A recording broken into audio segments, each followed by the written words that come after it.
So, you know, what's that, like 90 million people or whatever on the entire planet have seen third generation night vision. So how far can you see with those military goggles? It's scary. Okay, so we can see spacecraft 1,000 miles up. What? 1,000 miles up. Now we can see Andromeda. That's 2.5 million light years away. Okay, and these don't magnify. These goggles now we can see 1x. Andromeda, but they magnify light 1,000 times. So we are able to see spacecraft. I mean, you get used to it as it gets darker and darker. You start being able to see them higher and higher up. But you know, I identify all the satellites because satellites are in LEO and MEO. If they're out in geosync 22,000 miles up, you can't see that, and you can't see them move against the stars anyway. But we watch the satellites that are in low Earth orbit and mid Earth orbit. Low Earth orbit is where your weather satellites and half of your communication satellites are, and now mid Earth orbit is being populated by Elon with these Starlink satellites. How do you tell those are satellites? They travel a particular path. Okay, so weather satellites always go from west to east. Always go from west to east. Okay. There is no exception. There's no such thing as a satellite that goes from east to west. Can't happen. Satellites don't have engines. The Earth is 6 sextillion 588 quintillion tons. It's moving at 1,000 miles an hour. You think of it creating a little bit of a gravitic wake, Yeah. okay, in the ether, because it Yeah. is a charged field out there. It's not empty. Okay. Yeah. So this field that's going 1,000 miles an hour, how are you going to go this way? It is a charged field with out no there. engines, not empty. You can't. Okay. Yeah. But you can go this way because you're kind of riding the wake. Okay. Yeah, So once yeah. they put you in position with physics, then you're falling at the same rate you're going, so you stay at the same altitude. That's called orbit. Okay. So that's what's going on with weather satellites. You Same can't with go mid, this way. No. Same with mid. Communication Elon's? satellites are Okay. different. Okay. And all Elon's are communication. He doesn't Okay. do weather. Okay. So the communication satellites, they're polar. So they go from north to south, south to north, north to okay. south, south to north, within about 5 degrees, because they can do a kind of a weaving, slightly varying from north to south orbit set, but they go basically north to south, south to north. So when North you to see south something going orbit at a set. 45-degree angle, and then it goes, and all of a sudden it kind of gets a little bit light, and then all of a sudden it fades out and it disappears, that is not a satellite. If you see 3 of them flying together and going along at some obtuse angle, it's not a satellite. If you see one coming along like this and you think it's a satellite, but all of a sudden it turns like this and all of a sudden it is not a satellite. So we are seeing spacecraft and satellites, and believe me, I'm intimately familiar with satellites. I've worked on, here's an example. I worked on a satellite system that if I tell you what it does and the name of the system, I might be guilty of going to Leavenworth. So I'm not going to tell you the name of the system, Okay. but this satellite string can read your brain cord. Now I don't mean your spinal cord. I mean the notes that are put out by your brain are unique, Zenka. Your chord that you sing from your brain is different from mine, and it's uniquely identifiable. Yeah. So all you have to do is go outside one time with one object that identifies you, Yeah. Like your phone. like your phone, okay? And now your chord has been recorded with your identity. Now, you can go outside anywhere without your phone, and if they want to, they can know who you are. Yeah. Now, here's a kicker. But they can't. This is going to kind of blow some minds a little bit. See how Zenka and me are pretty close together right now? Yeah. There's no way that satellite can tell your chord from my chord because we're too close together. Oh, cool. We just Do walked you down the want to street like guess? this. You want to guess how far apart we have to be separately identifiable? Hint: Yeah. 6 feet.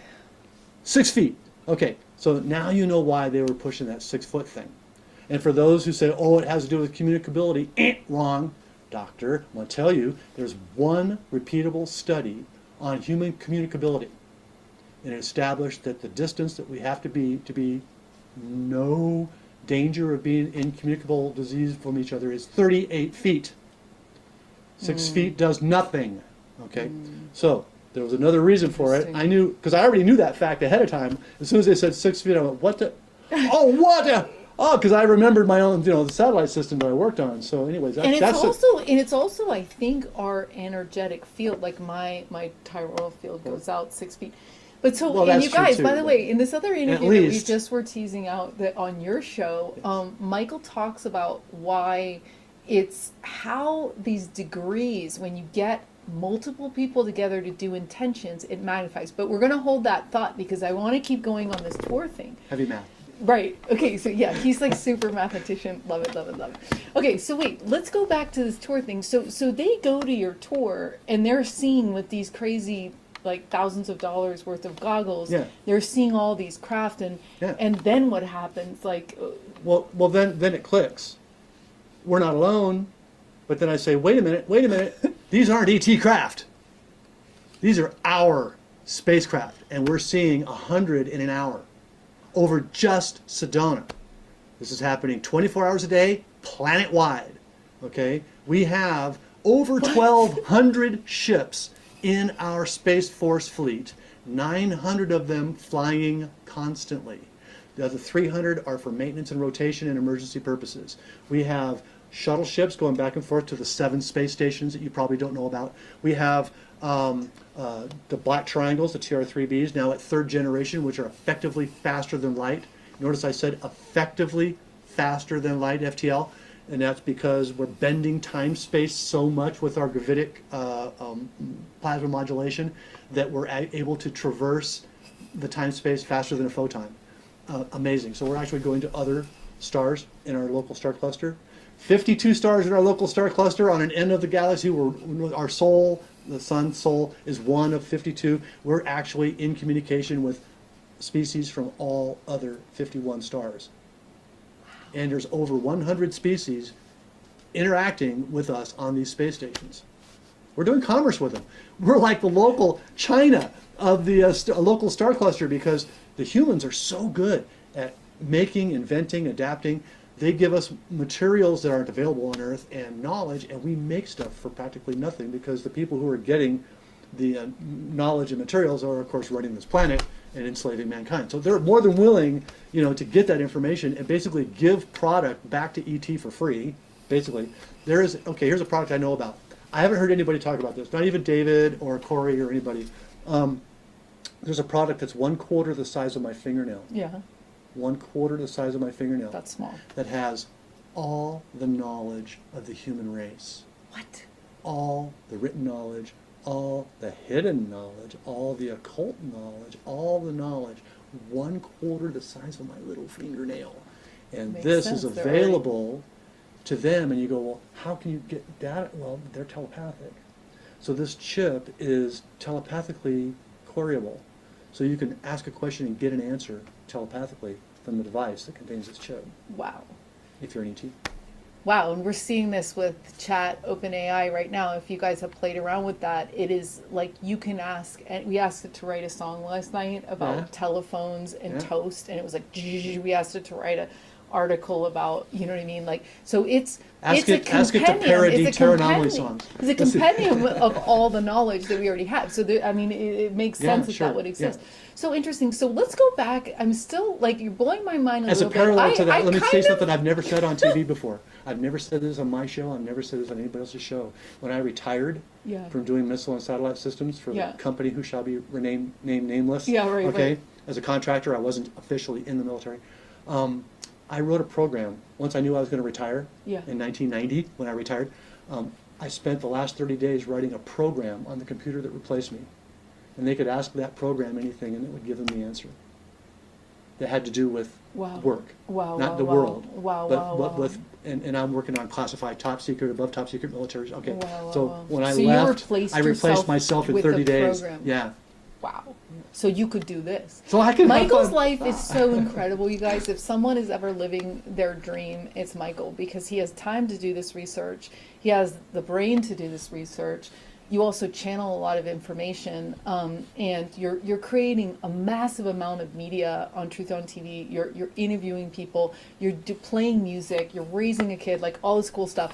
But anyway, so I want to just say that, like, it was like a mic drop moment for me, like about, I don't know, 4 months ago when someone was like, oh yeah, there is crafts. Well, another person, yeah, a couple people have said this where they're like, yeah, the governments are building crafts with the ETs, like as a collaboration type of thing in terms of like, oh yeah, you guys teach us how to do this, we're doing this. So that's like it might be pretty shocking for you guys, and it's still shocking for me to think about that actually happening. Let me say, only about 30% of the interaction is on those terms. What do you mean? Okay? There's 40% of the interaction where we're just outright stealing the stuff from them when we've been told not to. Oh. There's 30% where we start to get involved with it and get over our heads, and it has to be taken away because we're still children. Right. To some of the species. Right. So there's about 30% of it that is where we're in collaboration and working. Yeah. Interesting. And of course, this goes way back to the 1950s when Valiant Thor visited the Pentagon and told the Pentagon, you've got to stop using nukes. And if you'll stop using nukes, we'll bring to you all the solutions to your health, your wealth, your well-being, your food, your everything. We can bring the solutions to all that stuff if we just get rid of the nukes. And they wouldn't get rid of the nukes. And a friend of mine named Craig Campobasso wrote a movie called Stranger at the Pentagon that's all about Valiant Thor at the Pentagon. And by the way, I sing the theme in that song. It's called Stranger at the Pentagon. Cool.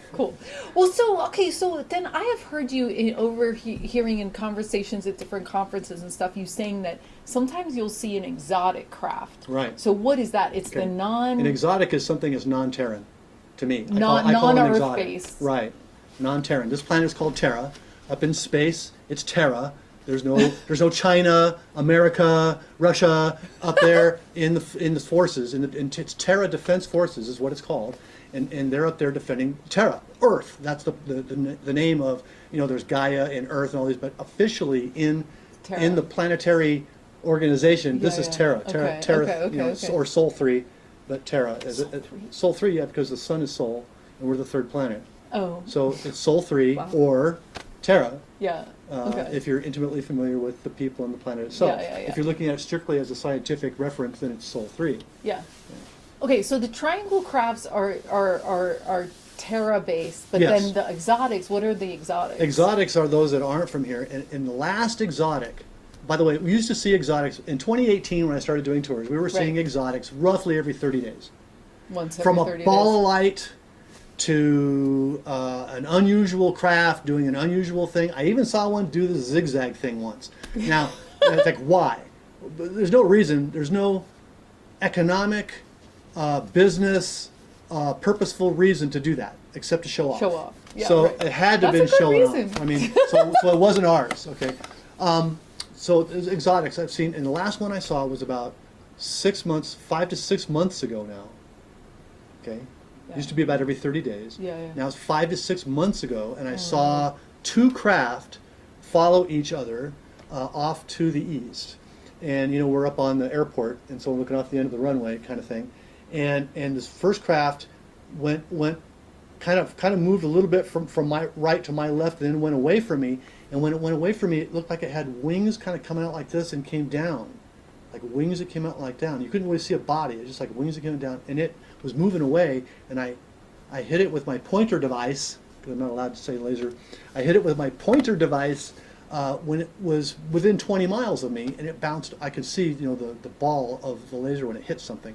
So the slight expansion, you could see the higher reflection. So anyways, I saw the laser hit the object, but just a few seconds later, I swept again and tried to hit it again, and it was further away than what the laser could hit. So it moved away beyond 20 miles of me, within, of course, I can't say if it was 18, 19, 15, 14. I can't say how close it was, just within 20 and then not within 20. That's the best I can do scientifically.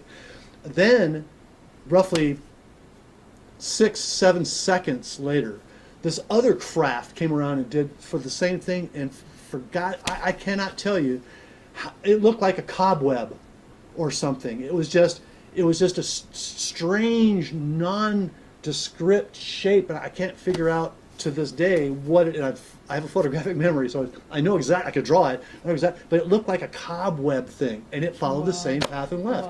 Not ours. I'm screaming exotic, and 9 people on the tour are all going, exotic, exotic, because they're all talking about it, for who knows how long, to their children and grandchildren. Because when people see, something like this for the first time, it really is a opener to let them know that it can happen. If it can happen, guess what? You can do it. It's like nobody ran under a 4-minute mile. right? Yeah. Until finally, what's his name? That I can't even remember now. Ran into the 4-minute mile, and We then talk about this all the time. everybody's running Yeah, the we 4-minute talk about mile. this You know, all the it's time. like Yeah. you can't do cold fusion. Cold being anything colder than 10 million degrees, by the way. You can't do cold fusion. That can't work. And then they do cold fusion. They go, oops, well, never mind. And then now they're doing it at room temperature. So it's like and you by the and way, the penny. this energy's coming out. By the way, It's like you and the penny. right? As soon Tell as you them about see the it. penny Okay. really quick, that's right. we gotta talk about the penny. So real quick. a year and a half ago or so, I was up in at it was actually in Laughlin at that time. Laughlin UFO MegaCon. Yeah. And got a chance to just kind of hang out with a large number of vendors in this room at this particular time.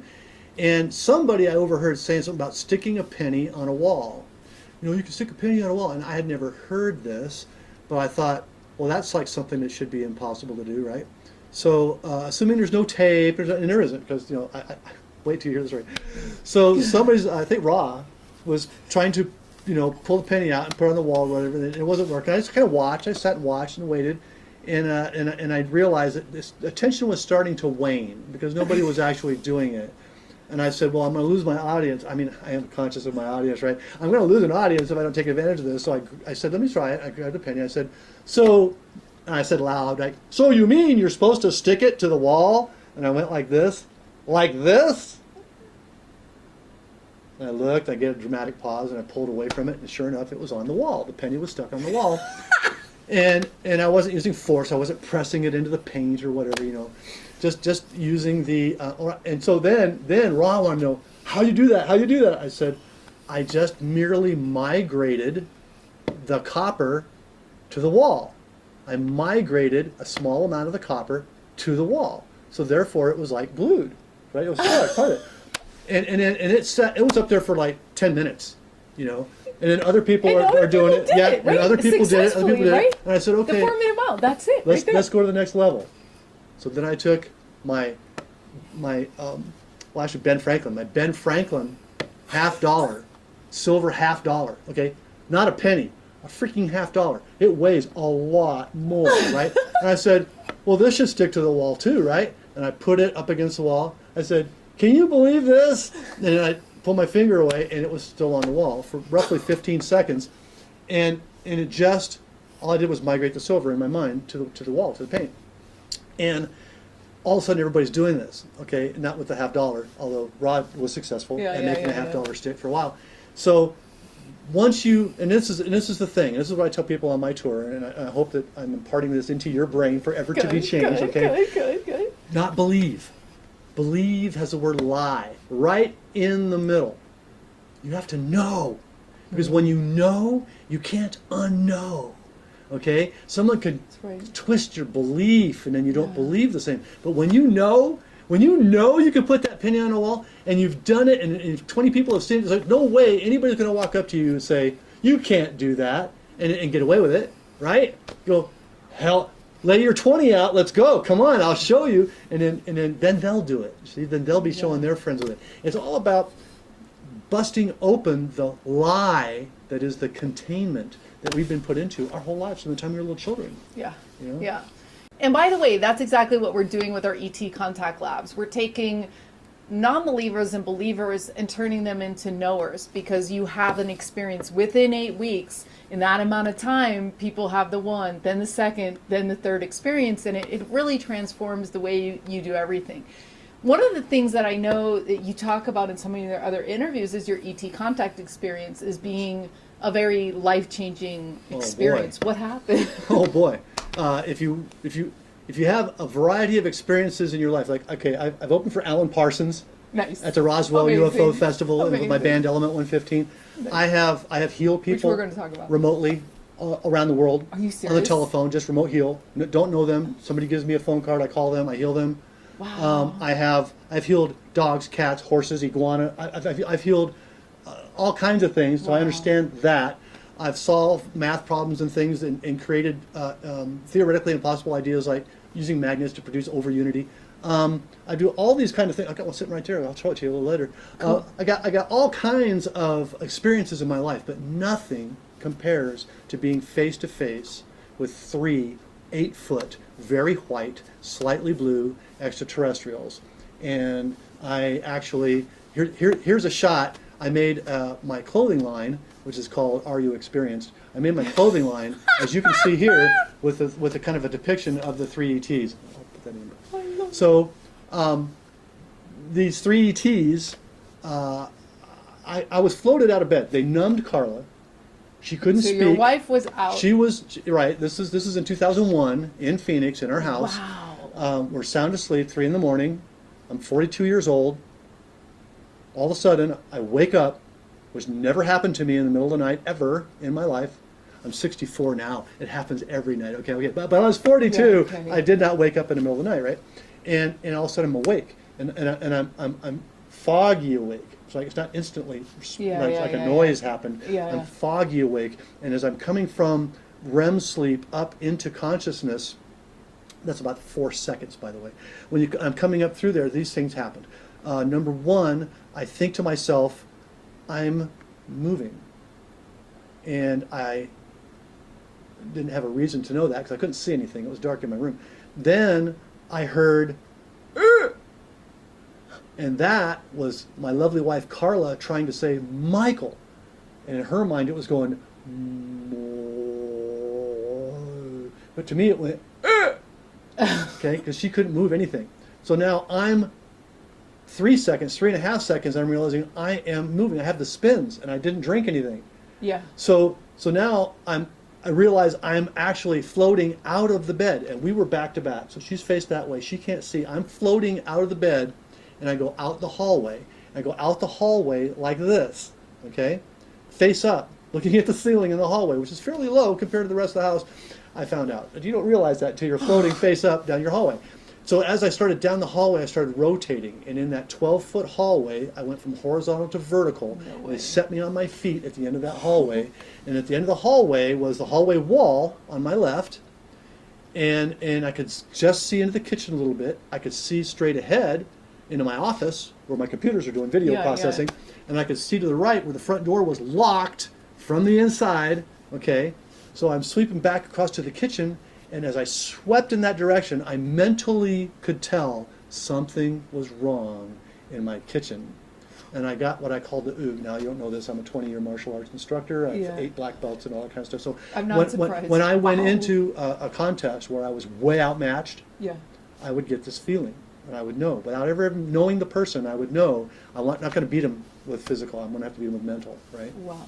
Wow. I usually lost, by the way, on those. Yeah. So I felt that, and so my foot's planted on the corner of the wall that ends to the kitchen, Yeah. and all I have to do is swing myself in. So I'm expecting, because I got floated, I know it's not our technology, I know it's ETs of some sort. So I'm expecting to go into my kitchen and see maybe 4 or 5 of these little 3.5-foot tall grays. Yeah. Right? That's what we're all kind of programmed to think, right? Right. So I'm ready to spin into the room and mentally take these guys on that just floated me down the hall, because I know I can't beat them physically. Yeah, and I yeah, have yeah. to fight them. My family's at stake, as far as I know. My wife, my son. My son's like 9 at this time or whatever. He's like asleep. I don't want. Yeah. So I come in looking with my eyes at the 3.5-foot level, expecting to meet their faces and just blast them telepathically, and I see legs, legs, and 3:05 on my microwave clock, and I'm going, oh no, and I look up, and I'm face to face with 3 8-foot, very white, slightly blue extraterrestrials that are 8 foot tall in my 8'2" kitchen. So they are right almost against the ceiling. They had no hair. They had, see, I'm not bald, I really have hair. They had bumps on their heads. What do you mean that were bumps? non-collinear. Like reptiles have like collinear bumps. Yeah, These are yeah. non-collinear. They were like random, like somebody played whack-a-mole with a hammer on their heads. Yeah, It's yeah, like yeah. these bumps. They were everywhere from like this to like this, and it was just like bumps on Yeah, their yeah, heads. They didn't yeah. have any hair. Their eyes were about, if you scaled me to 8 feet, their eyes would have been about 30% larger than mine. Their nose was half the size of mine. Their mouth was half the size of mine, and never moved. I couldn't see anything of an ear, but their cranial area of the skull came up slightly more than ours does before it hits the jawline. Yeah. The jaw to neck was roughly the same. They weren't pencil necks like you see on the grays or whatever. And they were very sinuous, though. They were very smooth. They didn't have any Arnold going on. no alder bumpinadas going on. They didn't have any female male idea. There's no hint of any of that going on. They were very sleek, and between their skin and their clothing, I couldn't tell where one stopped and the other began. But when I glanced at the center of the chest, I could see a more of a gleam, more of a reflectivity. I'm a 3D animator. I do refraction, reflection in light, in math and all that in my head. So I could tell that this was a different material than this was. So this had a greater sheen when I looked at them than this did, okay? But I couldn't tell where the line ended. It was really amazing. Got down, they had 4 fingers that were about twice as long as mine and a single thumb, 2 arms, 2 legs. I didn't go down to their feet. I don't know why. But when I got down past the knee or so, when I saw their hands, I got past the knee, I brought my head right back up. I scanned up only to their chins, because when I retired from doing missile and satellite systems, I got recruited into a group in Phoenix called the Inner Circle. And because I was part of think tanks that did strategic military, all this kind of stuff that I don't talk about very much. Yeah. But they knew about me and they recruited me. And this Inner Circle group had 15 people until they recruited Carla and me, which was the final, which made 17. Interesting. 17. Okay, so now there's 17 people in the Inner Circle, and when we came in and met, a couple of the group had already met ETs in things in their lives, and they said, whenever you meet an ET, don't stare in its eyes. Don't stare into its eyes, because it'll hypnotize you, and it'll make you where you can't think and stuff. So when I brought my gaze back up from their knees, I stopped at their chins. And I'm trying to get, in slow motion now, who are you, where are you from? Not panicky fast, but just slow motion. I got to who are you, where, and that's as far as I got. And the ET that was on the right of me, the left of them, moved its hand just slightly like this. And then in front of this ET appeared this shield-shaped device from the ground up to about its hip. Now, its hip come up to about here on me, okay, in the room. So it's above my shoulder, this shield-shaped device, and I can't explain it. It was some kind of a display that they presented to me, and for a split second it was just blank, and then bam, there's the Southern Cross. So they showed me the Southern Cross constellation, the Crux constellation, in this display as a response to who are you, where are you from? Cool. So these beings are not Nordics, they're not tall whites. They happen to be 8 feet tall, they happen to be very white, but they're different. And they're from one of the stars of the Crux constellation. So my immediate thing once I saw that was to look back up and say which star, and communicate. There's no talking here. It's all video, telepathy. And I'm a video producer, so it's really handy for me. I'm communicating at 30 frames a second, and they're communicating at 9 billion frames a second. It's crazy. Literally, they could communicate war and peace to me in 5 seconds. Interesting. Yeah. Interesting. The amount of information they transfer. Yeah, and so I'm going like, Dick and Jane go up, up, up to them as I'm throwing out as big a concept as I possibly can, and then they go, bam, and it's like war and peace. So I got downloaded so much information, but I also feel that I got downloaded like the key to go into the stream and specifically pick an answer to a question. Because I go around the country answering any question on any topic. Okay, there's 2 exceptions on the topics. Number 1, it can't be a personal human's history question. Not allowed. Even if I know it, I'm not allowed. Personal human history, don't do that. Second, language. They don't do language. So a language question, I can't answer. How do you say this? And I had somebody say, how do you say this in Sanskrit? Oh, right. It's like, how do you say, and it came So back, in the sorry, can't do example that. for the personal, so this is so crazy. Oh, personal human history. So What like was my example- mom doing in June Right, of, okay. it's something Interesting. I'm not allowed, yeah. So that's what you were saying before. So this is amazing. So you left this ET contact experience with an extra ability, and the extra ability was to be able to answer any question. And I also had all kinds of abilities, but they came out at 100 times level from what it Wow. was before. Wow. Yeah. And what do you think happened? So they just They let me know where the stream entry is. They let me know where the diving board is to the pool. They let Which me we know where talked about in the the key other- to the door. They let me metaphor it however you want. They gave me the ability to get the information. And how do you do that? You just I asked the question. you In my ask the head, I question. asked the question. So if they ask the question, here's how it happens on the tour. I have a question. I'm ready for your question. Go ahead. So, Ask me something. what are the Andromedans here to do? Okay, Andromedans are not here. Andromedans are projected. Cool. Okay, so just so you know, so Andromedans are fifth density beings. They're just energy. Some of them can slow down, like the Cruxians did for me. They're fifth. 3D. They're really fifth. They walked. By the way, I didn't mention at the end of the interaction, the Cruxians they walked across my kitchen and walked through my curtain, glass, double pane wall, because they're taller than the doors. Just walked right through it as if it wasn't even there. Didn't bother. Didn't muss it. Didn't move the curtain. And then about 2 minutes later, I found myself back in bed. Wow, remembering everything. Which Not is rare, not right? remembering everything. No. The next morning, all I could remember was this phrase. This phrase. Are you ready? Yeah. This is going to blow your mind. Ready? This is the only phrase I could remember. Now imagine it's the next morning. You're at the kitchen table with your wife. You don't want to mention what happened. Neither one of you wants to mention what happened, but you both want each other to know what happened. Okay, so it's like, Right. hey, honey, how was your night? Did you sleep well? You know, it's like this kind of game was going on. Finally, I can't believe what all this happened. So the only thing she said, what did they tell you? What did they tell you? Right? Of course, she's going to say that, right? So what Yeah, I yeah. said was, well, honey, you're sitting down. Okay, here's what they said. They wanted me to know that they really appreciate my sense of humor. What? Oh, it's like I thought I was going to get a fork thrown at me. No, by now you've probably realized my sense of humor. So it's like this was really, really strange, but that's all I could remember. So then, after 2 days, I start remembering details, and then more details, and more details. But I got to tell you, 10 years, was it 10 years? Let me think. No, 20. So I was doing a tour in, must have been about 2020. About 2020, before I was at the airport. I was at the other end of town.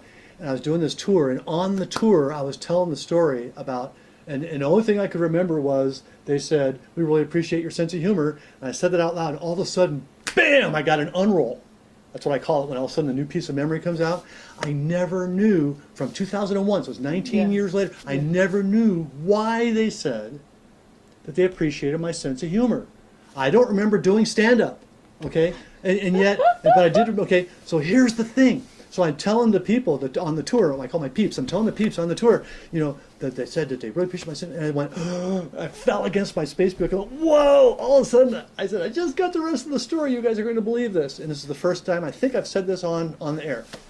So the concept goes along like this. They're communicating to me, finishing up this download thing, and I said, I have a question. Actually, I'm telepathically communicating. I have a question. And what came back from them was, it better be a good question. Now, mind you, I got my bachelor's degree in computer science, straight A's in 17 months. Okay, so it's like, I'm usually not the dummy in the room. Okay, not the smartest guy on the planet, not the dummy in the room. Except in this case, I was a dummy by orders of magnitude in the room. Okay, and so when I came back with, I have a question, they came back with, it better be a good question. In other words, don't waste our time, you petulant child, right? Yeah. And so that's when I transmitted back to them, photographic memory, the scene in Monty Python and the Holy Grail, where the troll asks the king, what's your favorite color? And so I transmitted that, and that's when they came back with, we want you to know that we really appreciate your sense of humor. Monty Python does Monty it every Python, time. right? So that's the kind. Wow. And there was no change on their face. It's just that's what was communicated back telepathically. Wow. Okay, wait. So I have one more question, and then we have to talk about the band and okay. Truth on TV. Sure. So my question is this: and this is like a practical question, useful question. So we've been doing these contact labs where it's 8 weeks, 8 people, 8 to 12 people making contact. But now we have Altair from Japan. He's like, well, let's try it all 100 people at once. So Okay. in March, we're doing Contact 100. So it'll be 100 people around the Earth. And we're going to wake up in the middle of the night To all be there on the same time. and do contact. because we want to do it in the middle of the night where it's like, so what is their advice, your advice, for creating a beneficial experience for all of us and the people that are not even participating? Well, you've got yourself a really good linear mathematics going. Unfortunately, it's hard to get power out of linear mathematics. What do you mean? Okay, so explain this. Math is what I understand. I was given all mathematics at the age of 2. I was downloaded, gifted from these ETs, all remedial mathematics. I call it anything this side of derivative calculus. Okay, so it's like, at 2 years old, knew all this stuff. That's how I get through school straight A's of my whole life without opening a book. Okay, because once you have the math, you have it all. So everything relates to the math. So what you're dealing with is powers, centers of power that are remotely located. Yeah. And so you're combining them through electronics. Yeah. Okay. So you still got disparate energies. Yeah. And that's why if you get 100 of them, you've got the power of 100 people. Yeah. And that's it. That's linear. But it's still a lot. When Yes, you're it is. calling in ET It is. contact. But here's the benefit Right. of making these conferences, okay? Yeah, is yeah, because when you're in the same room, it's no longer linear. And this is why they wanted you to stop going to church and having meetings with more than 5 people or whatever, because they know this. The bad guys, the cabal, they know this. And now you're going to know this. This is part of the math of the verse that you live in, what you call your universe. Okay? Yeah, yeah, it's just yeah. a verse. Yeah. The part of the rules of the mathematics of this verse is this. When you meet on electronics, you meet at a sum in a linear way. Yeah. So if you have 20 people online, that's a power of 20. Yeah. But here's the benefit of being in the same room, being within DNA contact with each other, okay? And that is this. The power changes from n to 2 to the n minus 1. 2 to the n minus 1, okay? So that means you are, with 100 people, if they're all in the same room, 2 to the 99th power of compared to 1 person. That's a lot. So that is why That is a these lot. crystal cathedral churches and all this kind of stuff, why they want to have all those be 501c3s so the government controls them and all that, is because the power that can be generated from even 50 people It's big. in one room, all in unison, all without fear, all in 100% focus, all seeing the same picture, feeling the same joy of all the manifesting process. That is the power of being one. So I applaud you, I laud you, and I applaud you to getting 100 disparate people around to even wake up and set their alarms and do this. That's amazing. Now, if each of those can have 5 people, then each of those isn't 1. Cool. Each of those is 2 to the 4th, Yeah. right? Yeah. Now you got 16 in each location. So that's what that's about. That's really interesting. So you guys, this month we're going to have Sky Arley doing an Om circle, which is five. It's before the Vedic, so 5,000 years ago. And he's like, Zenka, you have to have at least 3 people in your location, and we have to have at least 3 people in our location. And I was like, but there's going to be all these people on Zoom. And he's like, no. We can't. We're not allowed to do it with other people. Like, it has to be these masses of people. I was like, okay, Now I'm you know going to why. get 9 people, hopefully 17 people together. So this is... 17, not a bad number. Maybe this will be how we do this, like, experience. Like, you pay for 1 ticket, and then you invite as many people as you want to your to your house, right? So absolutely. that's like, let's do In that. fact, Oh. you can share the cost. Yeah. You can share the effect. You can Yeah, yeah. multiply the effect Yeah. greatly. Okay, Oh, absolutely. okay, that's Yes. cool. Big groups. Yeah. It's so important. And this is why when there's 1 million people in Washington, D.C., unhappy with what happened in their lives, that's why they're so scared of it. That's why they had to create a false story about it. It's about shunning people from getting together and using their power of numbers. Yeah. And it's hard to get everyone on the same page to want the same thing, and like you said, the fixed attention. That's why you have to have a primer. With the consulting, I have 1 consulting client left, and they called me the other day. I kid you not, I went screaming through the house like, my dreams are coming true, oh my God. And it was like literally insane. They called me and they go, Hey Zenka, we just funded getting 2,000 female prisoners together to do transcendental meditation for peace.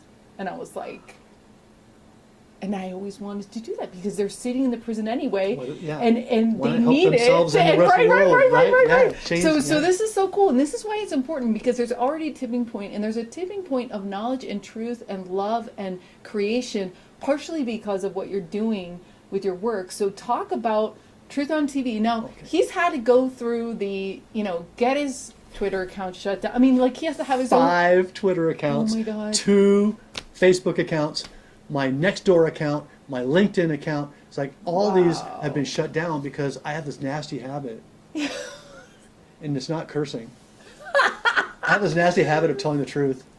And that's problematic to these because they are all tied together and under control. This is why I had to not use YouTube or even Rumble or any of them because somebody else is in control of the server.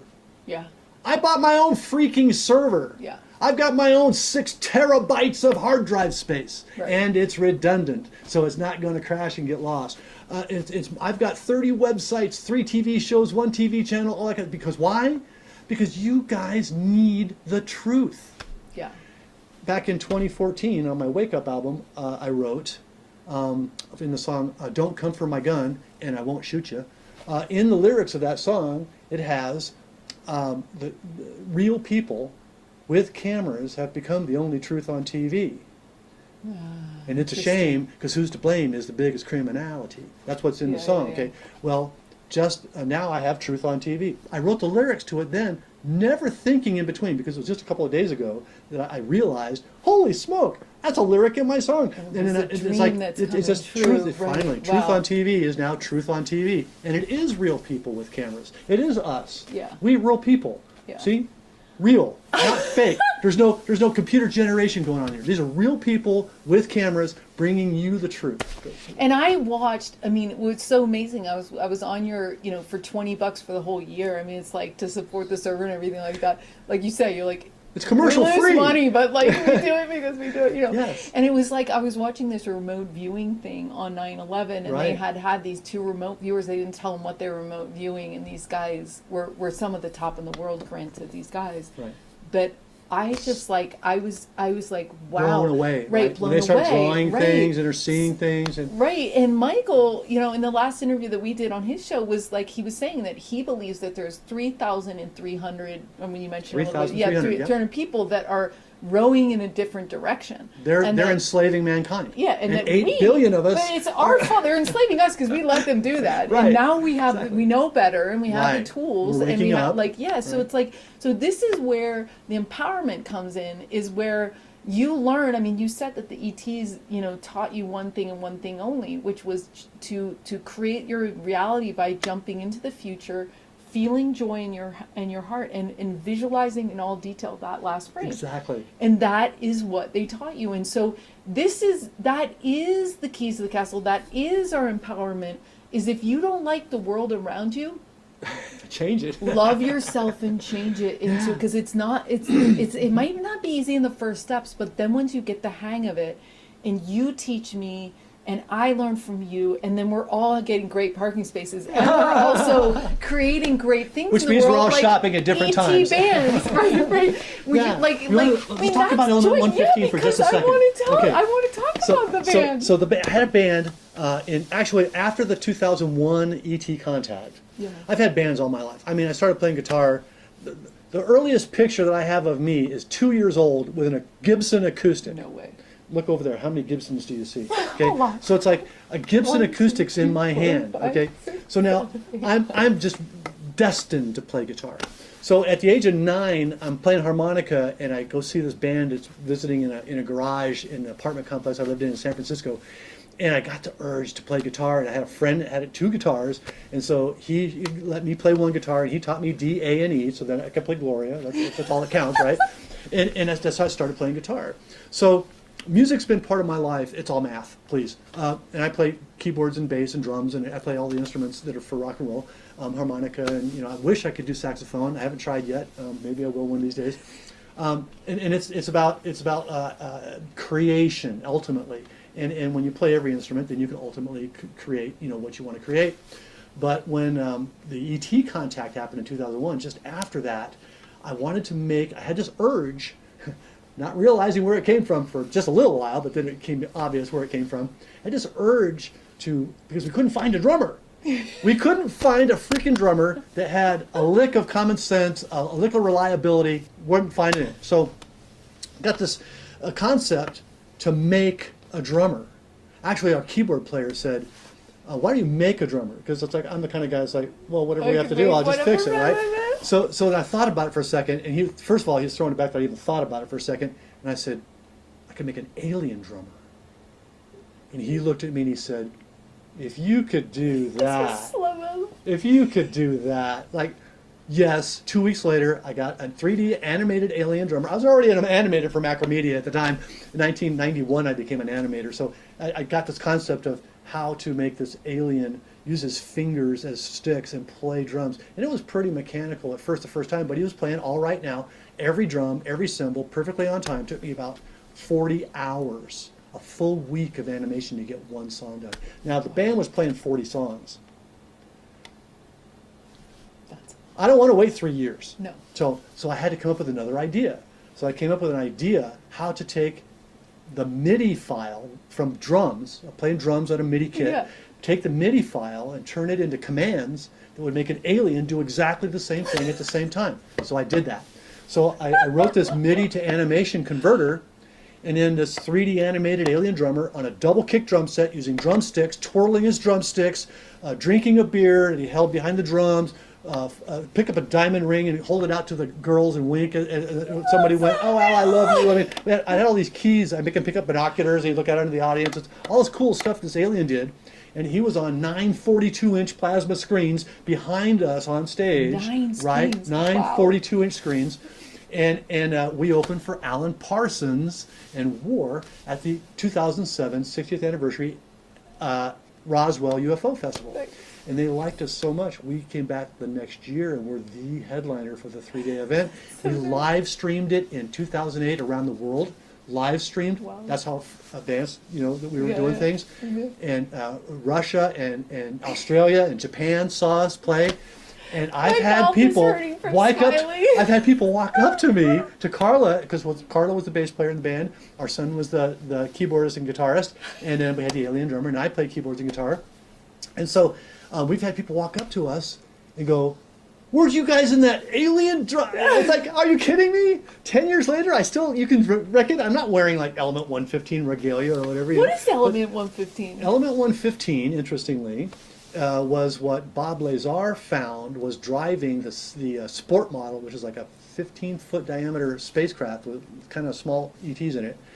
And Element 115, they would use that in a reactor and bombard it with some subatomic particle, and it would become a gravity amplifier. So all of a sudden, the strong gravity force, which is contained inside the nucleus, that you can't measure or detect, became measurable and detectable. And once you can detect it, you can amplify it and direct it. So that's how you take a 3 gravity amplifier ship.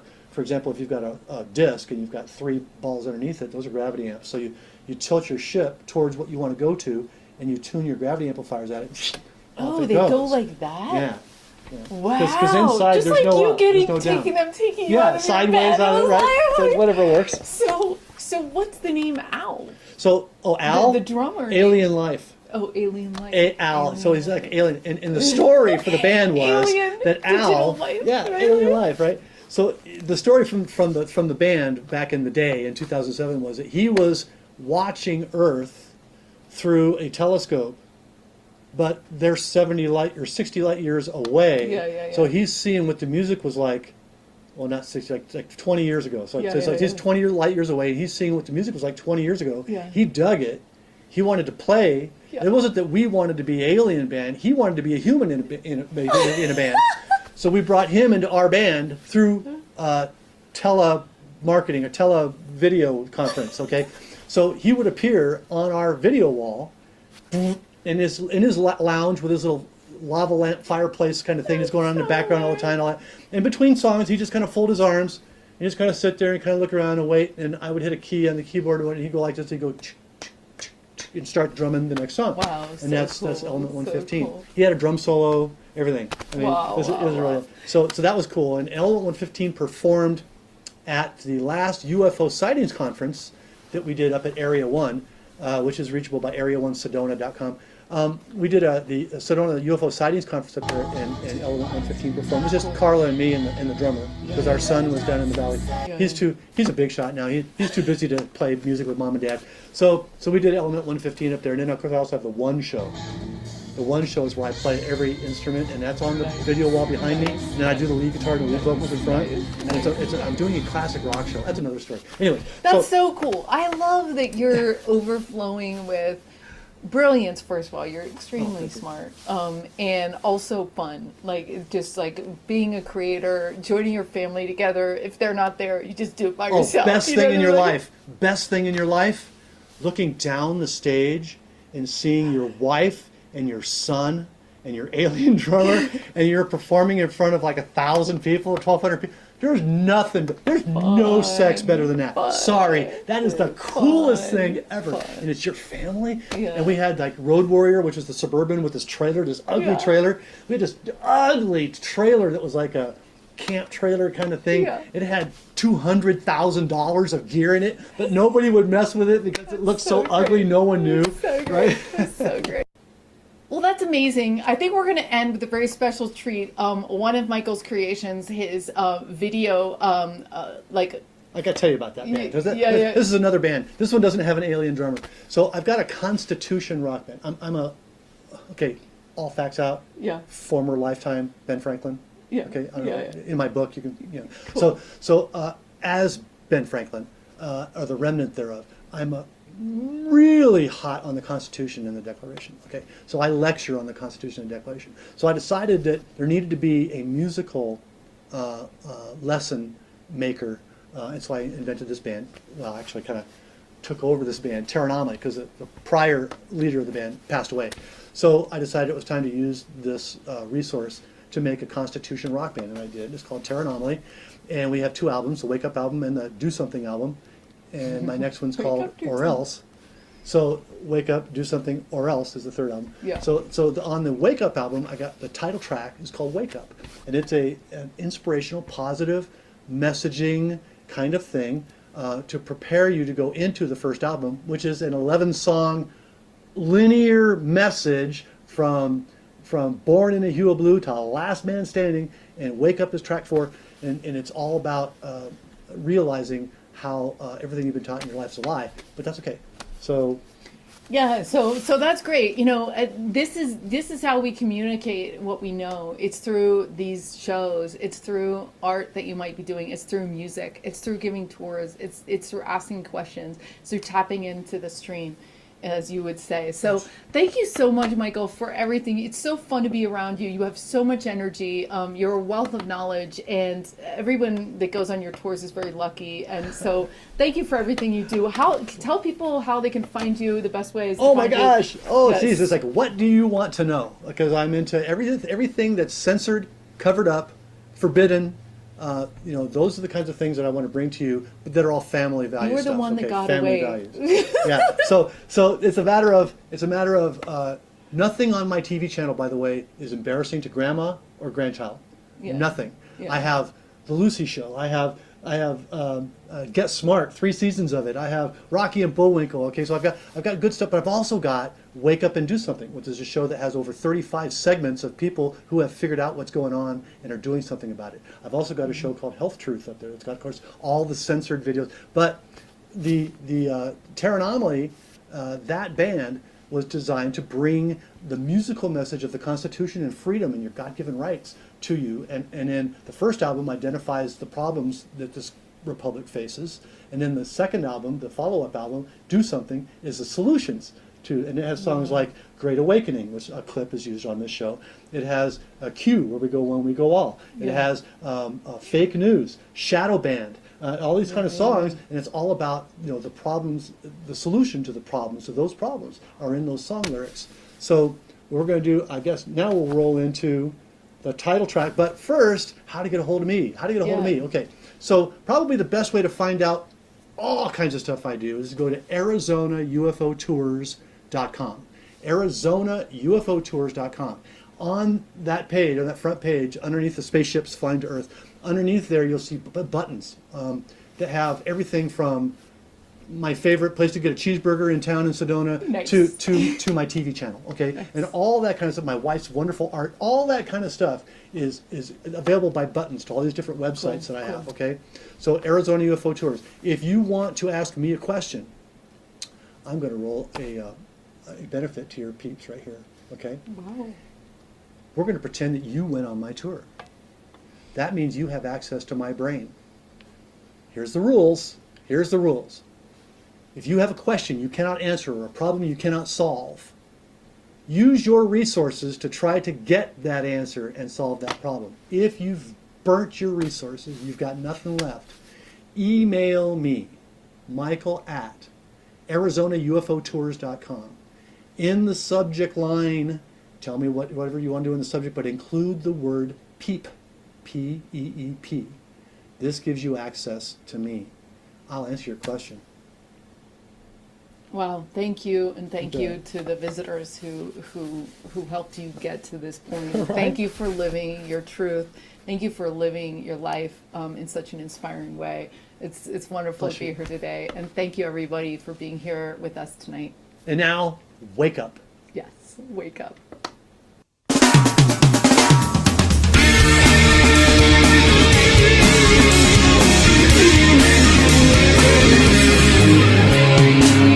Does it seem like you dream of paradise?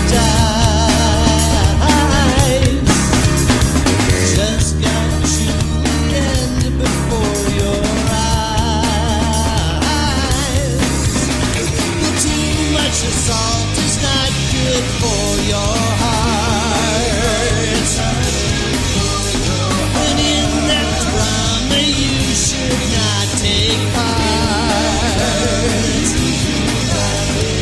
Wake up, it's gonna be alright.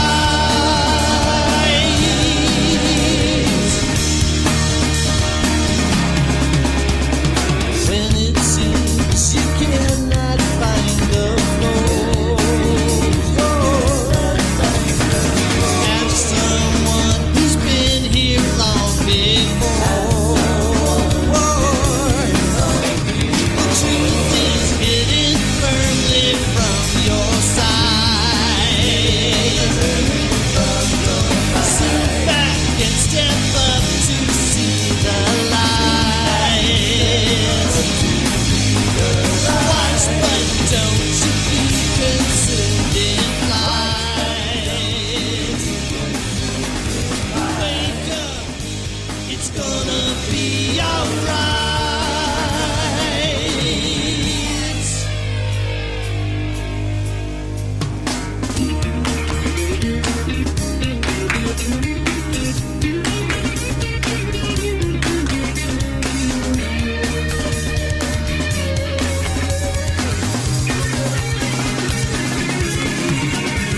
Truth is hidden firmly from your sight.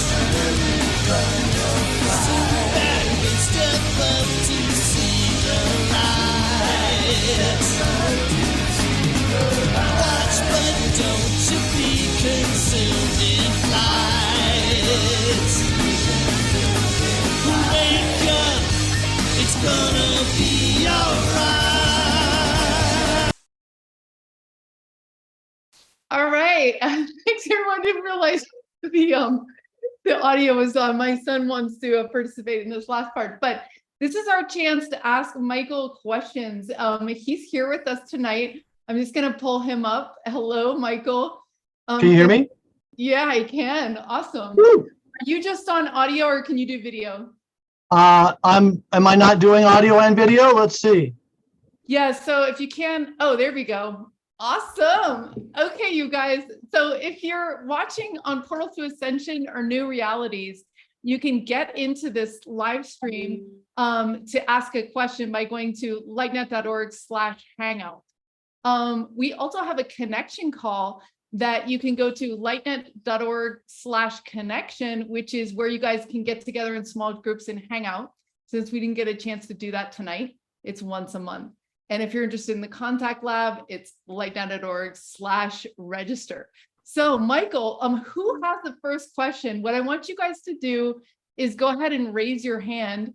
It's part of the reactions. And I'll go ahead and pull you up here and you guys can ask the question. So you can also type it in the chat. Yeah, so no language questions and no personal questions about someone's past. Except mine. What? You can ask me about my past. That's it. Oh, right. Okay. Cool. So let's see if there was one. Is anyone feeling brave tonight to go ahead and be first? This is a rare opportunity. I see Kathy thinking, okay, Mark, so here we go.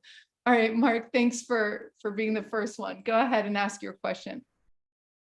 Okay, my question is, do we have free will, or do we live in a simulated reality where we are action figures, avatars in a computer game? Okay, like so many other questions that are posed, you've kind of given an either or scenario. And like almost every time, it's never the either or the or. So here's how it works. Creator, 11th dimensional being that created the first vibration that made this verse what it is, created a method so that there would be unpredictable surprise information returned to that collective occasionally. And that's what happens when we expire and leave the meat suit behind. All of those memories, feelings, knowledge, all of that is brought back to the collective. And because of our genetic engineering to have emotions, we collect things that maybe didn't even happen. Those things are not predictable by the creator. So that information, once it comes back, allows creator to grow and therefore be alive. We are living in a pre-programmed verse. The mathematics of this verse are defined. The guanine, cytosine, adenine, thymine combinations will eventually form a two-legged, single-headed, sentient, intelligent being. So there is no random evolution. It is a pre-programmed event. That said, you have the free will to do what you want to do in ways you want to do it. But when that happens far apart from the plan that you came with when you were delivered here on Earth, then you may have to do it all again. But since each lifetime is just a tiny little like snippet of all that is, a lifetime is really no big deal. Back to you. Thank you very much for the clarity. That's very clear. Thank you. Thank you. Thank you so much, Mark. Appreciate it. Okay, so Stone, who's one of our professors for the season 3, has a question. So welcome, Stone. Thank you. Hi, Michael. Okay, yes, I'm an inexperiencer and have had similar experiences with my partner, both of us being put into a, basically a body freeze, paralyzed, state where we were very clear. We took away from that a bit of telepathy. Do you have that with your partner? I mean, we see our telepathy as a little box, an image. If it's blurry, it's not the right one. If it's clear, then it's the right one. They've shown us lots of different types of communication. I get so much out here, like what you're getting where you are. I wanted to know, what is the night vision equipment that you've got? This is my wish list coming up.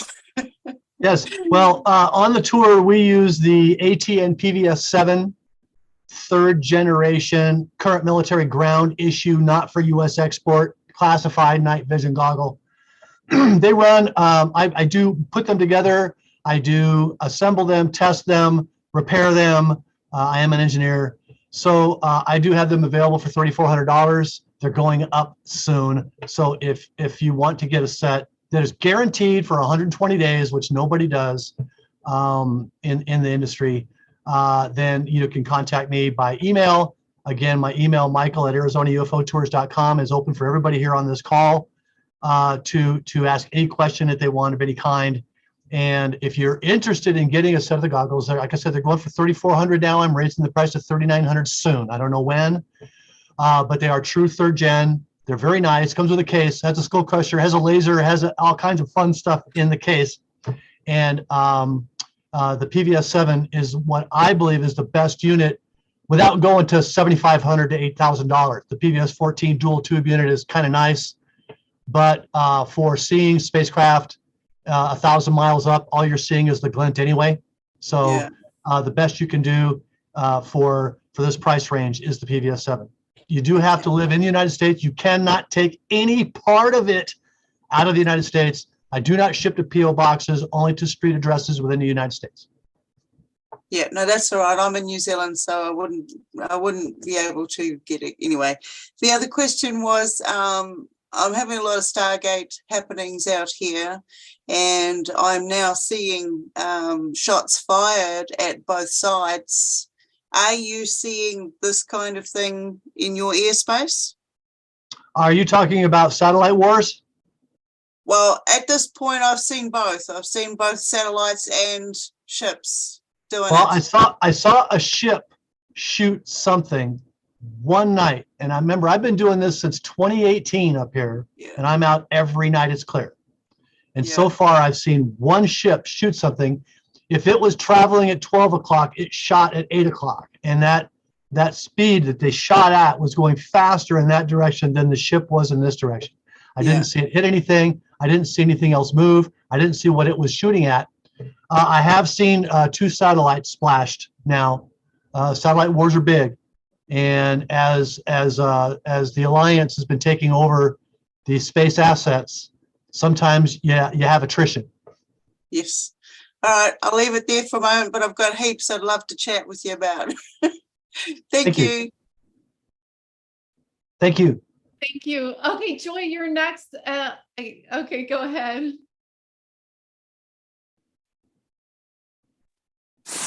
Oh, wow, my mind's just being blown tonight.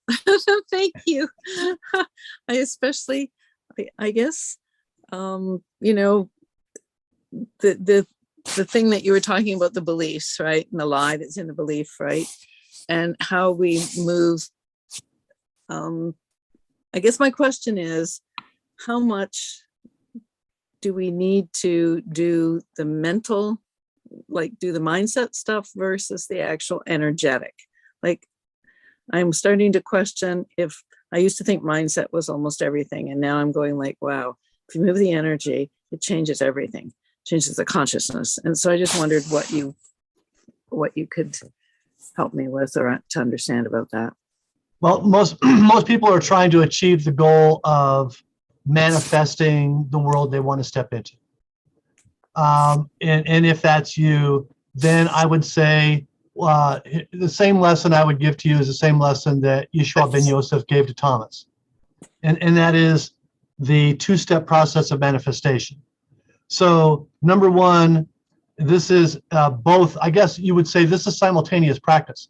This is mind generation, but it's putting it directly into energy. So it's really a one thing, but it's 2 steps. And the 2 steps are this. Number one, see the final frame of the destination you're traveling. See the final picture of what it is you're trying to accomplish. See it with all the detail. See the hairs on the arms of the person you're looking. See all the detail you can, and feel in your heart simultaneously the joy in real time, as if it's already happened. That's how you create what you want to step into. Okay. So Oh, can go. I Does ask that make sense? one more question? Yeah, what's the When follow-up? I'm sorry? working with trauma, you know, do you have to move the emotion? Does it have to release from, or can you just kind of go around it? Okay, are you talking about trauma for you or trauma for someone else? Well, I mean, I have trauma from being, being abducted for sure, and just what I made it mean. Very confusing because I was so excited. I was really little, really excited. Then I felt everybody's fear that came in on me. And so it confused me to my core, because my core was like, wow, this is real. This is what's really interesting. This is really fun. So, but I see that with the people I work with, the trauma is like, you can't just work on it all your life. It's like, Well, the best way that I can help you help them is to have you communicate to them the understanding that the Matrix is a documentary, and the construct, that white room that's empty, the construct, once you can make and step into the construct, everything else can be created the way you want. But you can't get that pure white room if you're feeling fear. I train people days at a time on how to eliminate fear from your life, because fear is a great stopper of all mankind, right? So knowledge defeats fear. So the more knowledge you have, the less fear you can have. And so teaching others how to create that fear-free white room in the mind, that construct, that's the first step. Once they've got that, now it's like teaching someone how to make a brick. Once they know how to make a brick, they can make an outhouse, they can make a castle, they can make a cathedral. It's like, you have to know how to make that brick. And that is the absence of fear, and that is done in the construct. thank you. That's really helpful. Thank you. Yeah. Thank you. Thank you, Joy. We're looking forward to your class 2 in season 3. Susan, welcome. Welcome.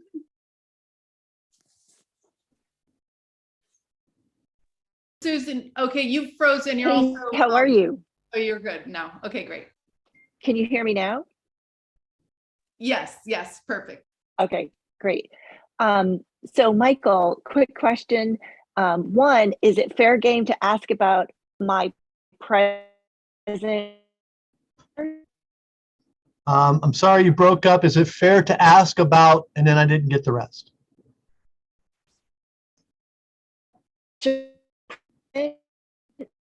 Future.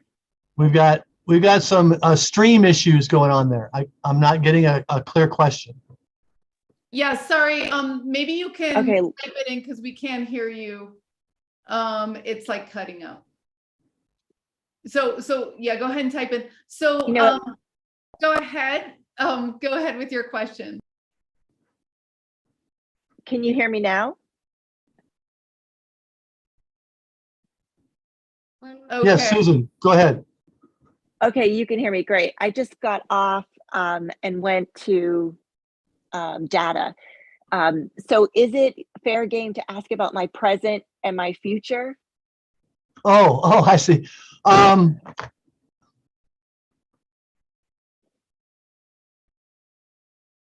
You're in the middle of huge changes right now. I don't know whether you're changing relationship and job at the same time or what. I'm seeing huge changes going on. And I don't do this, okay? So like I'm reading you across, I don't know you, I'm reading you across the Zoom call on a teeny tiny picture on my computer, but this is what I'm picking up. So you can take it or leave it, really. I'm seeing that you're trying too hard on one of these changes that's being made. It's like, take a step back, take a breath, let everything, don't forget to be here. Enjoy the life that you're in. Don't be struggling quite so hard to achieve that thing that you're trying to achieve. Put out the end result and let the steps of the middle fill in. Does that make sense? Yes. I'm just Okay. not sure what I'm supposed to be doing. You should be thinking, you should be picturing with clarity the last frame of the path that you want to be on. And then you should feel in your heart the joy as if it's already happened. Right. That's how I manifest. But I'm not sure, like, you know how people are engineers or nurses or teachers? Like, what is it that I'm supposed to be You're doing? supposed to do? You mean as a job? Well, I don't do job. I do Bingo, exactly. transformation and change. It's crazy to have a job. You should do Right. whatever brings you the greatest joy. Like, what is that? What, and don't say it in case, you don't want to give it away and have competition, but whatever it is that brings you the greatest joy.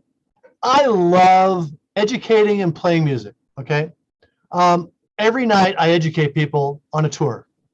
Every day I pick up guitars and play music. So that is feeding into, that's why this 64-year-old is so happy, energetic, and young. Okay.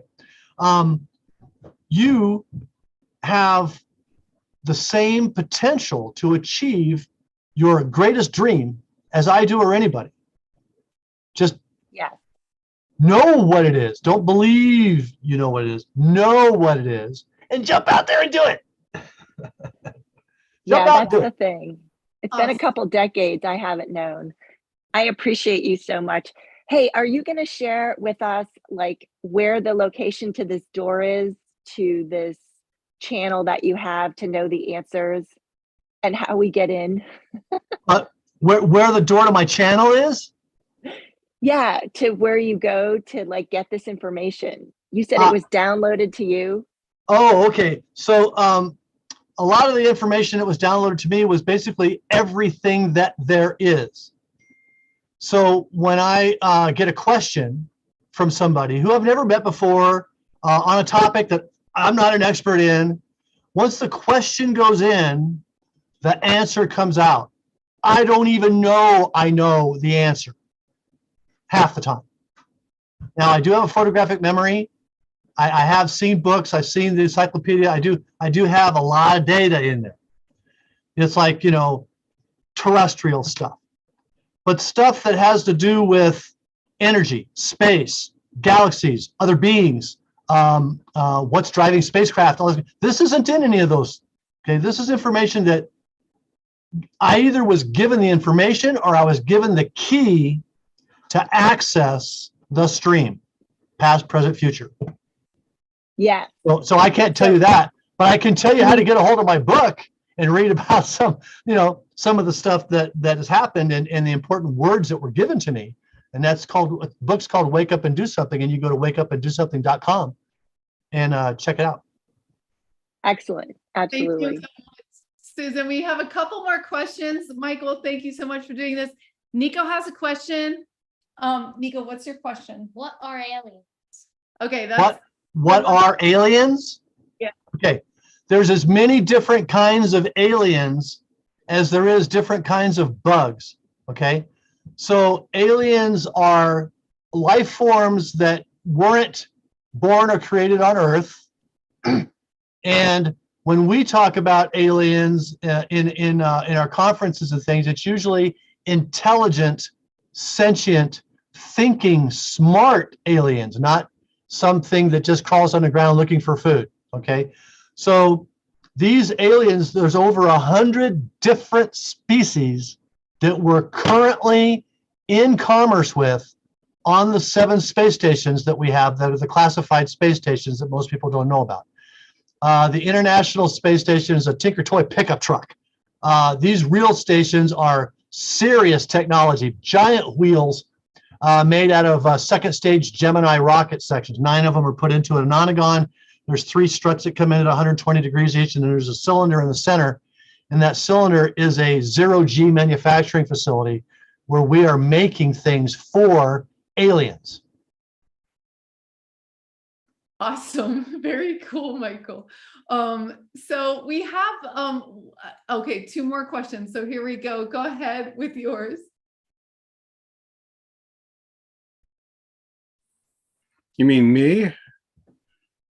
Aki, you're on. Yes. Hey, what's up?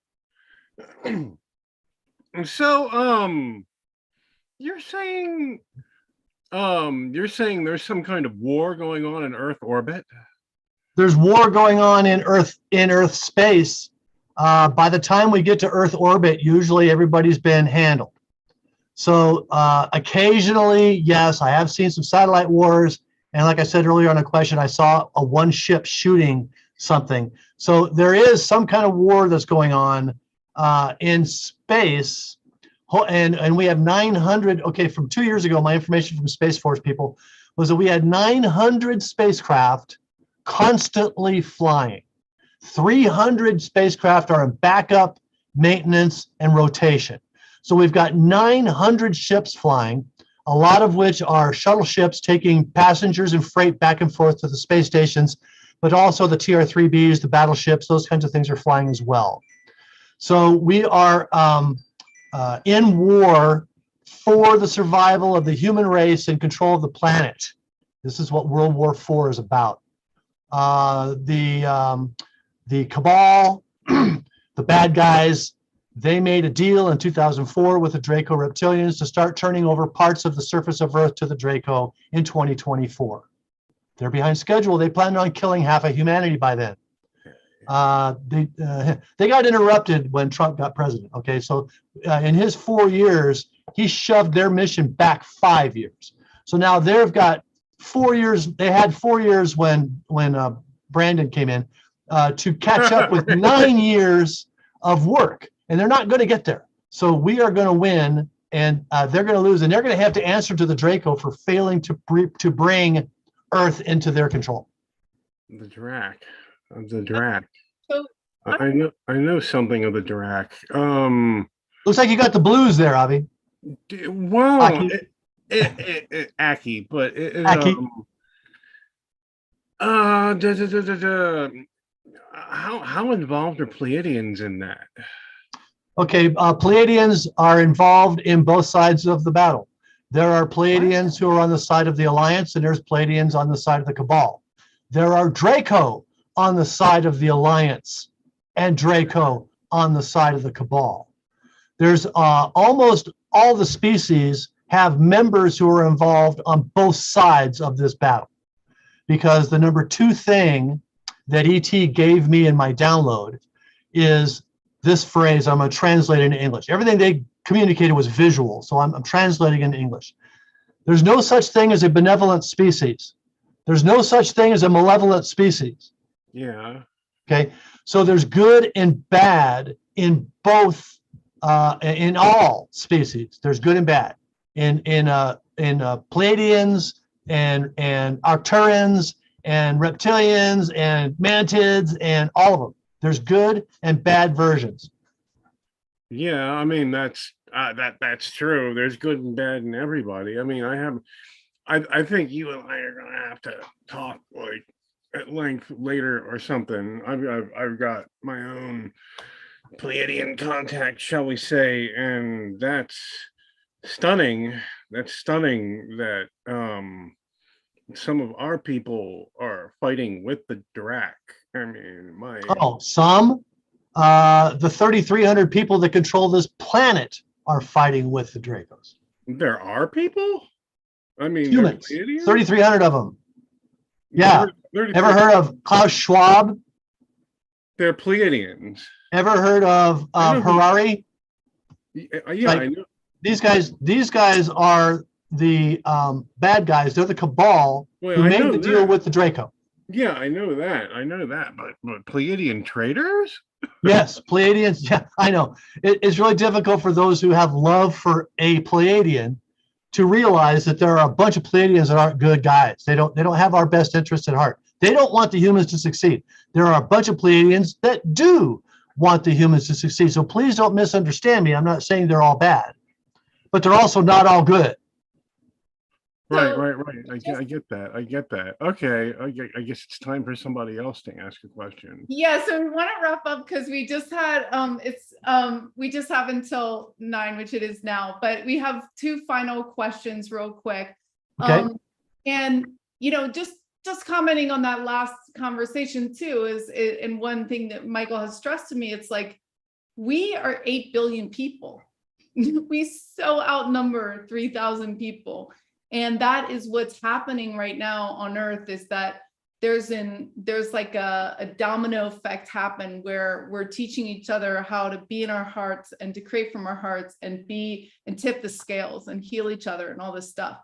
So yeah, can we have a bad day and we can be in that negative state of mind and be affecting the field in a negative way? Totally.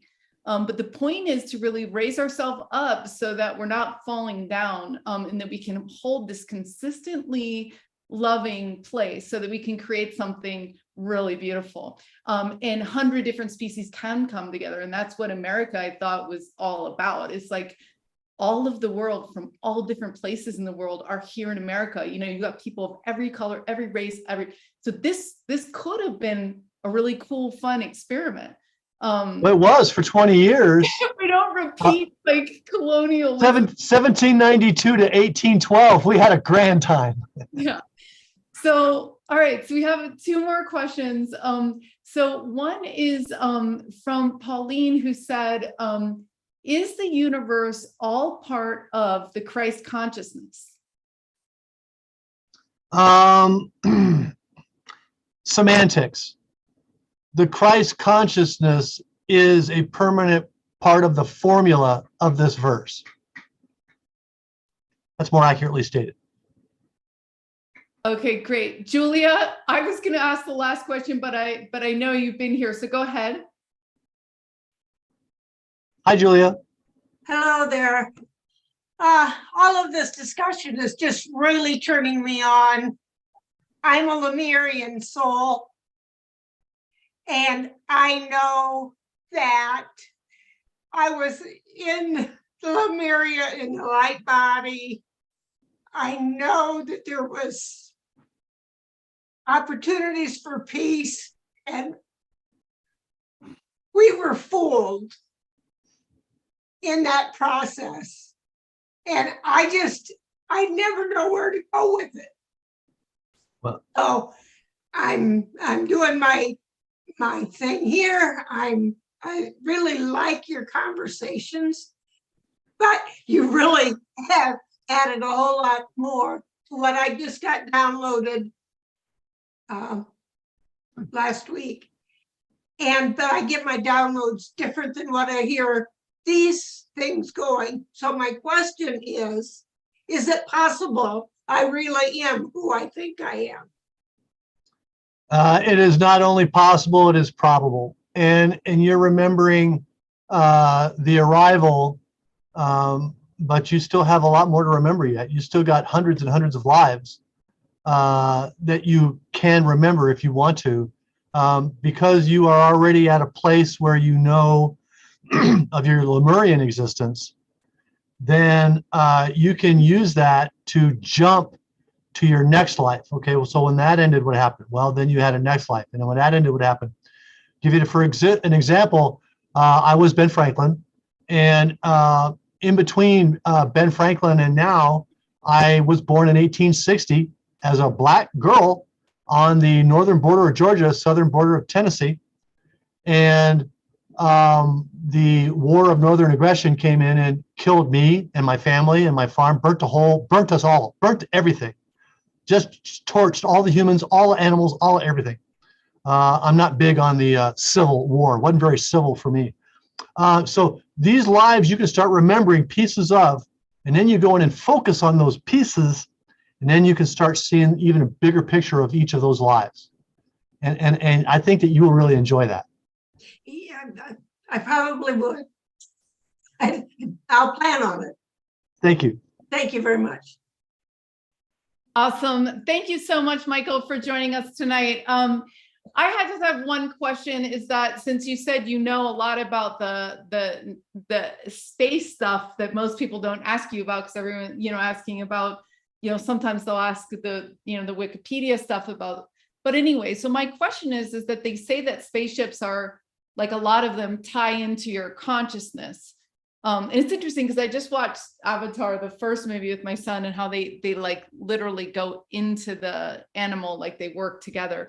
So can you describe in any way, like, is it possible for us to form spaceships together, just like us sitting in a room, like 17 of us or 8 of us or whatever? And how does consciousness sometimes work on some of the ships?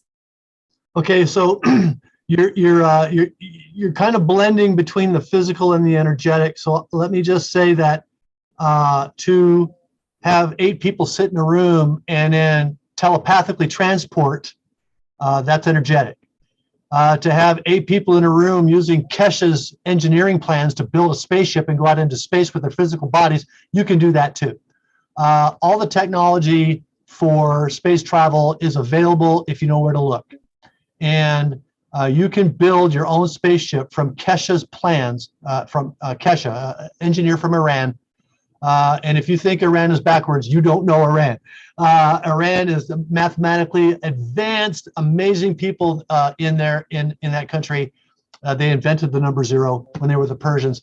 Iran is a real hotbed of information because there's also secret underground classified stuff that's been found under Iran and Afghanistan that is ancient knowledge. And some of that is leaked out a little bit. And that's what Kesh is doing, is bringing some of this formerly hidden knowledge to you, the individual. So it is not simple and it is not easy, but it is doable. And if you want to do it energetically, of course, then you're talking about astral travel. And that is, I think, something for another topic. Okay, great. That's great. You know, just as a side note, we have interviewed Nikolai, who has been to the Kesh Foundation recently. And you can listen to the Kesh, spelled Keshe, Keshe Foundation. You can listen to them on Wednesday night. We used to stay up at midnight and start to listen to them, where they do live broadcasts, and they have sent all of the governments in the whole world pen drives with the information on how to do this. So they're really trying to do things differently, and we applaud them for that. So thank you so much, Michael, for being here. Really appreciate it. Any closing words that you have for everybody tonight? Sure. Just earlier, I mentioned the number 2 thing that the ET download gave to me. And that's about, there's no such thing as a benevolent species, no such thing as a malevolent species. The number 1 piece of information they gave me was part of an answer to a question that I had for them. After I got the download, I asked them about why laboratory Earth, I guess is how it would translate into English. And I got a huge response back. There was probably 70,000 pages of information. So a little piece of that that's at the peak of it, I want to give you. And that is this: the reason for life, the reason for the human race, the reason you're here. Do for others. That's it. Do for others.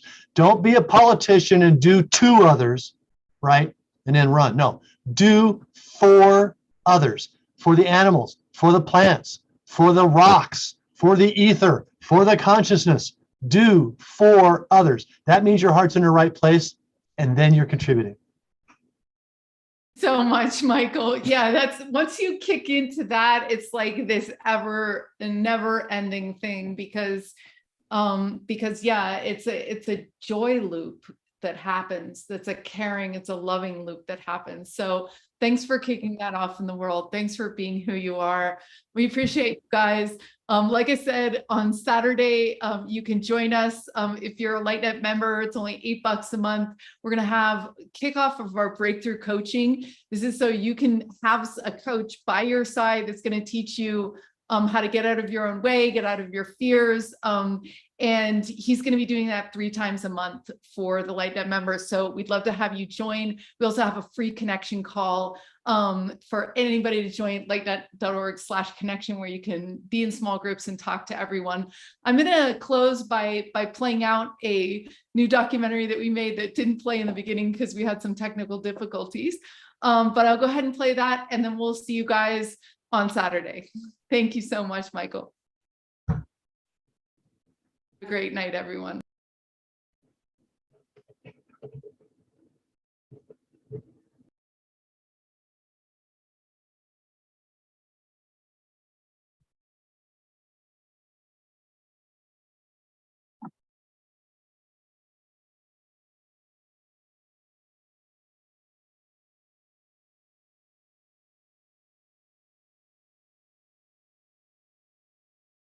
Sorry, you guys, we're still having technical difficulties. 1 quick second here. So I'm going to stop this one more time. Here we go. Here we go.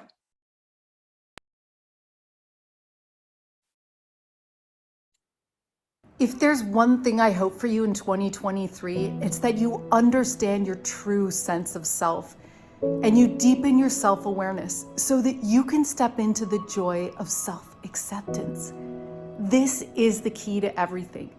When you step into forgiveness and awareness, you can create anything in the world.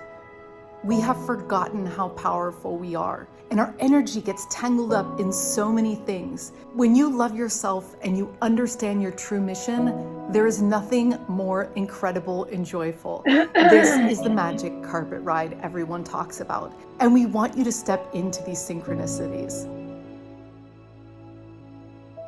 And I want to I'm so proud of everybody who did their transmissions today.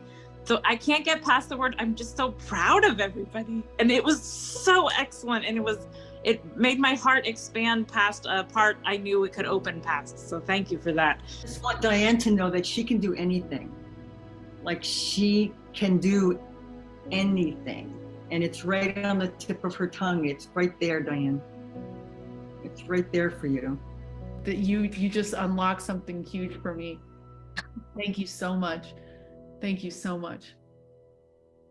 That's been trapped for a long time.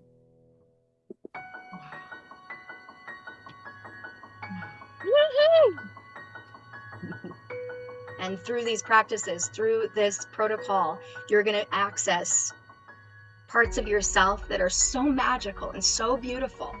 At LightNet, we don't put you in a team of 50 people. We don't let you just blow through the materials and just read it, because that's not how you can understand consciousness. The only way to understand this, because it's so crazy, is to actually have a physical experience in your body that you cannot deny. And the best way to do that is in real time with a group of people who are holding your hand, watching you, loving you, and supporting you. I'm learning every time we do one of these, what the human mind is capable of. And Like the primal awareness. primal awareness, I like that. That's really good. It's actually the awe, the knowing, where it's just there's actually everywhere. It's the access to everything and all time. These thoughts and energies are always around you and you're tuned into them. We just have to practice more of tuning in more. Remote viewing, or whatever you want to call it, is not one thing, it's all things, because it's accessing the divine awareness. Where something is on the other side of the planet just because we've intended to go there, and we've all done it in this class, then it's unlimited, our potential. That's just a demonstration of how infinite and unlimited we are. The practice of getting my ego out of the way from day one to now. Yeah, just like liberating all those judgmental thoughts and all that fun stuff. But yeah, I feel so much more clear now. Just like, okay, this is what I see. And as people have talked about too, like just magnifying that inner knowing. We don't really understand how this is happening. We just know that the people on our teams have experienced profound synchronicities on a daily and weekly basis. Being around a loving group of 8 people sharpens your sense of understanding of yourself and love for the ones around you. And that seems to be the chemical reaction that you need in order to unlock profound understandings of the people and synchronicities around you. People who think they can't draw 100%, you can. 100%. And we are in this playful, participatory state. We are actually magnifying things that we want to us. And so the name of the game is, how do you keep yourself in the high vibes? Everything is frequency. Everything is vibration. So learning tools that you can modulate your frequency and your vibration, you really have the keys to the castle. You're going to be able to connect to your angels, your guides, so that you can be receiving guidance, because I guarantee you they're still talking to you whether or not you think they are. Whether or not you're listening, they're there. We're all about doing something new. This is avant-garde spirituality we're doing. You know, I talked to Deepak Chopra. He says it's all consciousness. I said, that's right, Deepak, but what are we going to do about it? This is the application of consciousness. This is the active application of being a true human being connected to source beyond like spirituality 101. Are we infinite? Yeah, we're infinite, but this is what we can do with our infinite potential. That's what's so amazing. LightNet seems to be doubling. We started out with 4 guides, then we went to 8 guides, now we have 16. And what's even crazier kept me up at night. We had 33 people in the first lab and we wanted to start with 100 founders. And when I did the math for the second lab, I realized we had exactly to the number 67, and that equals 100. I thought, wow. This is divine orchestration.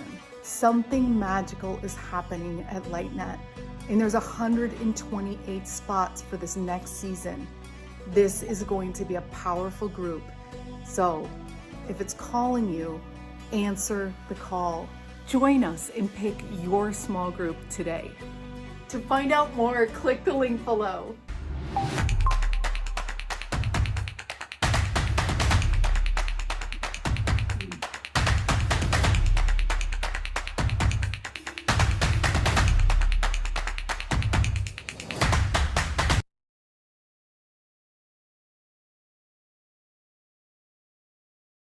Thanks again, everyone. Have a wonderful night. We'll see you soon.